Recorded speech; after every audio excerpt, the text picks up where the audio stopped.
A king lifts a curved blade over a screaming infant to settle a dispute no one else could resolve. It is the moment history remembers him for.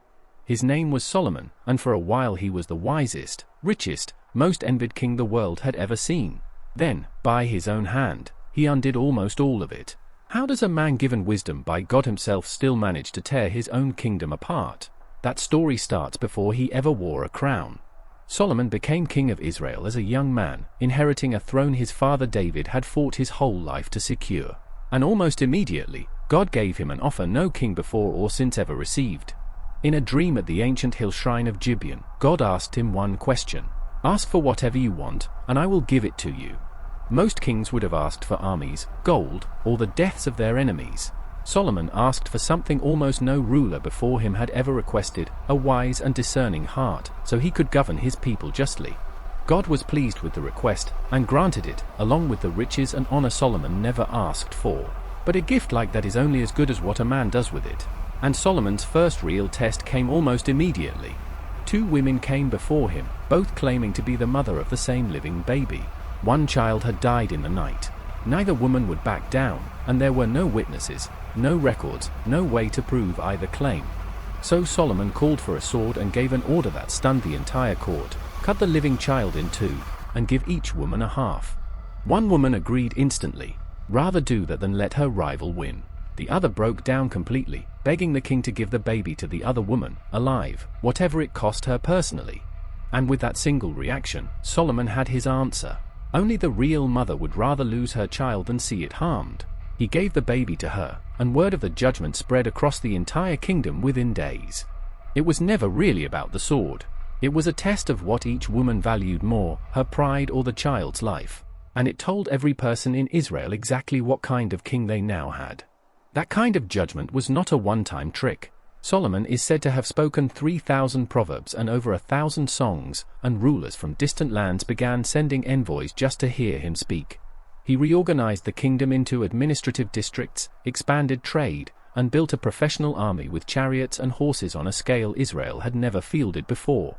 Under his father David, Israel had been a fighting nation carving out its borders. Under Solomon, for the first time, it became something else, wealthy, stable, and respected by kingdoms far beyond its own. His building projects reached far beyond his own capital. He rebuilt and heavily fortified the cities of Hazor, Megiddo, and Gezer, each raised with a nearly identical 6-chambered gate design that archaeologists still study today. In Jerusalem itself he expanded the royal terraces known as the Millo and raised a new palace complex that reportedly took 13 years to finish, nearly twice as long as the temple itself. But Solomon's most consuming project was not a fortress or a palace. It was a single building he had wanted to raise since the day he first took the throne. For 7 years, tens of thousands of laborious and skilled Phoenician craftsmen worked to raise a temple on a hill in Jerusalem, a permanent house for the Ark of the Covenant, built to a standard no structure in Israel had ever matched. Cedar was shipped down from the forests of Lebanon. The interior walls were carved with palm trees, open flowers, and cherubim, then overlaid, wall to wall, in solid gold. Not gold trim. Not gilded accents. Ancient accounts describe the entire inner sanctuary, floor, walls, and ceiling, covered in gold, so that a person standing inside stood, quite literally, inside a golden room. At its heart sat the inner room, the Holy of Holies, meant to house the ark itself, guarded by 2 towering carved cherubim with wings spanning the width of the entire chamber. When construction finally finished, Solomon gathered the entire nation for the dedication. And what happened next, ancient accounts say, no one in that crowd ever forgot. As the priests carried the ark into the new sanctuary and stepped back, a cloud filled the entire temple, so thick and so heavy with presence that the priests could not even remain inside to finish their service. Solomon himself stood before the whole assembly and prayed, not for himself, but that this house would be a place where any person, from Israel or from a distant foreign land, could come and be heard. It was, by nearly every account, the high point of his reign. A young king who had asked for wisdom instead of gold had built the most magnificent house of worship his people had ever seen. And the temple was only the beginning of what the world would soon hear about him. Solomon's trading fleets, built with Phoenician help, sailed as far as Ophir, returning with gold in such volume that ancient accounts say silver became as common in Jerusalem as ordinary stone. He built a throne of ivory overlaid with fine gold, with 12 lions carved standing on its 6 steps, a seat unlike anything any visiting envoy had ever set eyes on. Every drinking vessel in his palace, ancient texts insist, was made of solid gold. Not one was silver. Silver, they say, simply was not considered valuable enough to bother with anymore. His annual gold income alone is recorded at roughly 666 talents, a number that would make him, by some modern estimates, one of the wealthiest individuals ever to have lived. Word of a king this wise and this wealthy did not stay inside his own borders for long. It reached queens and merchants 1,000 miles away. Among those who heard it was a queen from a wealthy southern kingdom, a land of incense roots and desert trade. She decided to see for herself whether the reports could possibly be true.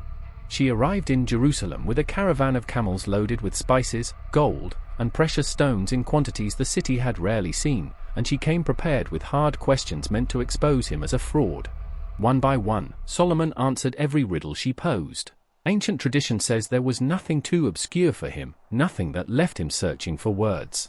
When she saw his palace, the meals at his table, the order of his officials, and the offerings at his temple, the account says the breath went out of her entirely.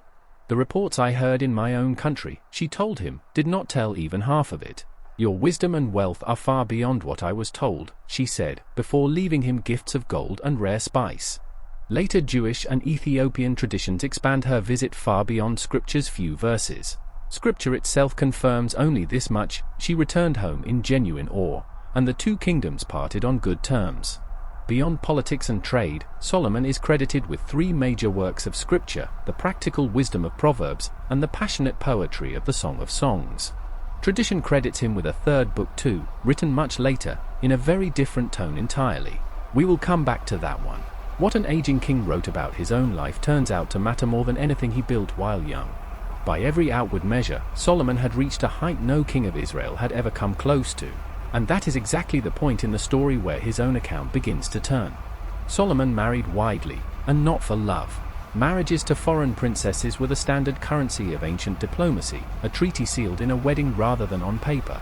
Ancient accounts number his wives at 700, and his concubines at 300 more, drawn from Moab, Ammon, Edom, Sidon, and the Hittite kingdoms, an alliance with nearly every power around him. One of those wives was Naamah, an Ammonite princess, easy to miss in a list of hundreds. But her son, Rehoboam, was the one who would eventually inherit everything that came with the throne. For a while, it looked like shrewd statecraft. Every marriage was a border secured, a war avoided, a trade route protected. But Scripture is blunt about where it was actually heading. As Solomon grew old, his many foreign wives turned his heart after other gods, and his heart was no longer fully devoted to the one who had given it wisdom in the first place. It did not happen all at once. It happened one accommodation at a time, one shrine built to keep a wife content, one altar raised to avoid a quiet argument in the palace. On a hill east of Jerusalem, Solomon built high places for Chemosh, the detestable god of Moab, and for Molech, the god of the Ammonites, gods his own father David had spent a lifetime keeping out of Israel. He did the same for Ashtoreth, the goddess of the Sidonians. The man who had built the most magnificent temple to the God of Israel was now personally funding altars to the gods that temple was built to stand against. It is the single strangest contradiction in his entire story. The wisest man who ever lived could see the truth clearly enough to write it down in his own proverbs, and still could not seem to act on it in his own household. God's response, Scripture says, was direct. Solomon had broken the one condition of his own gift. Because of this, the kingdom would be torn away, though not, out of mercy to David, in Solomon's own lifetime. Instead, the unraveling began quietly, through men Solomon had never expected to become his enemies. First came Hadad, an Edomite prince who had fled to Egypt as a boy and now returned as a lasting thorn against the kingdom. Then came Rezon, a former commander who broke away and seized Damascus, becoming a hostile power on Israel's northern border for the rest of Solomon's reign. And then came the one who would matter most, a capable young official named Jeroboam, whom Solomon himself had promoted for his skill, until a prophet met him alone on a road outside the city. The prophet tore his own new cloak into 12 pieces and handed 10 of them to Jeroboam. 10 tribes, he said, would be torn from Solomon's son and given to you instead, because Solomon abandoned the God who raised him up. Solomon heard of it and tried to have Jeroboam killed. Jeroboam fled to Egypt and waited. The sentence had already been passed. All that remained was for Solomon to die.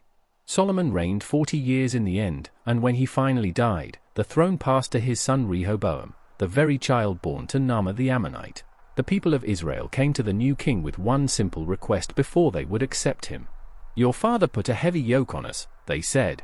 "Lighten it, and we will serve you."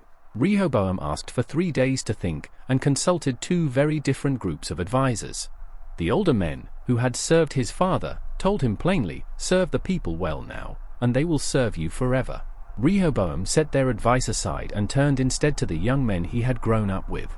Those young men told him something far more flattering to a young king's pride. "Tell them your little finger is thicker than your father's waist, and that where he used whips, you will use scorpions." 3 days later, the people returned for their answer, and the answer Rehoboam gave them would decide, in a single afternoon, everything his father's 40-year reign had built. Rehoboam answered them harshly, in the young men's own words, promising scorpions where his father had used whips, and the crowd's response was immediate and final.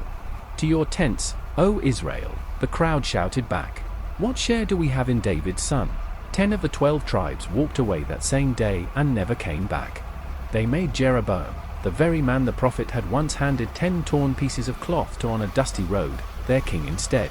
Only the tribe of Judah, and part of Benjamin, remained loyal to David's line. This is the moment the tease from the very beginning of this story finally lands. Remember the sword raised over the crying infant, and the wisdom that judgment revealed. That same mind, given by God to rule justly, is the one that later built shrines to foreign gods to please the wives he married for treaties, not love. And it was that quiet, patient unraveling, decades in the making, one compromise at a time, that finally tore the United Kingdom of Israel in two, permanently, within 1 generation of Solomon's own death. The 10 northern tribes, now their own kingdom under Jeroboam, would carry the name Israel.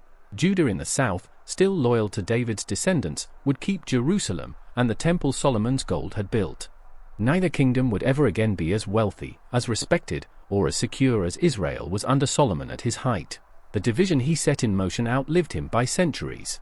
It is easy to read Solomon's story as a warning about wealth or about power. It was never really about either. Late in his life, tradition says, Solomon finally wrote that 3rd book we promised to return to, Ecclesiastes. Meaningless, chasing after wind, he wrote, of the wealth, the projects, and the pleasures he had chased his whole life. He had already worked out, on paper, in his own hand, exactly where all of it led. Wisdom was never the thing Solomon lacked. What he lacked, in the end, was the will to keep living by the wisdom he already had.